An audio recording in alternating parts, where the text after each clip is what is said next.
திமுக ஆட்சியில் கோடை வெயிலில் மழை பெய்யாது, வெயிலில் நடந்து போவேன், அந்த வெயில் மயக்கத்தில் சுருண்டு விழுந்து செத்து போவேன்.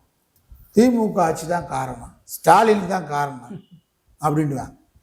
எவனா தற்கொலை பண்ணுவேன், ஸ்டாலின் தான் காரணம்தான். இப்போ அண்ணாமலை அலறானா? அண்ணாமலை அலறலை. திருப்பதி நாராயணன் ஒருத்தருக்கு தெரியுமா? ஆளை காணா. விஜய்க்கு முட்டு. வானதி வாய் திறக்கலை.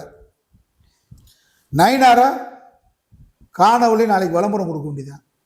திமுக ஆட்சியை வீழ்த்தாம தூங்க மாட்டேன், நல்லா தூங்குறாரு உங்களுக்கு. இப்போ சவுக்கின் புரோக்கிங் வேலை தூங்கவே இல்லை. ஆளும் தாவேக்காவை எடுத்து யாரும் பேசுறது இல்லை. வன்புணர்ந்து கொலை செய்யப்படும் செய்திகள் கடைசி பக்கத்தில் சிறு பெட்டி செய்தியா வருதா இல்லையா? இப்ப சின்ன செய்தியா இருந்தா கூட யார் அந்த சார், யார் அந்த சார் அப்படின்னா, இப்ப யார் அந்த சார்? சின்ன கொள்ள நடந்தாவே பேப்பர்ல தலைப்பு. எத்தனை சாரை சொல்றது? நாங்க சாரை சொல்றதா மோரை சொல்றதானா? இப்ப பாருங்க, கஞ்சா இளைஞர்களின் பயங்கர கொலை, சின்ன தகவல் வருது. இப்போ நேற்றைக்கு காணா பாடகர்கள் போதை கும்பல் தான் 2 பேரை தாம்பரத்துக்கு பக்கத்தில் அடிச்சே கொண்டுட்டேன். காவல் நிலையம் தாக்கப்பட்ட தகவல் எங்கும் இல்லை.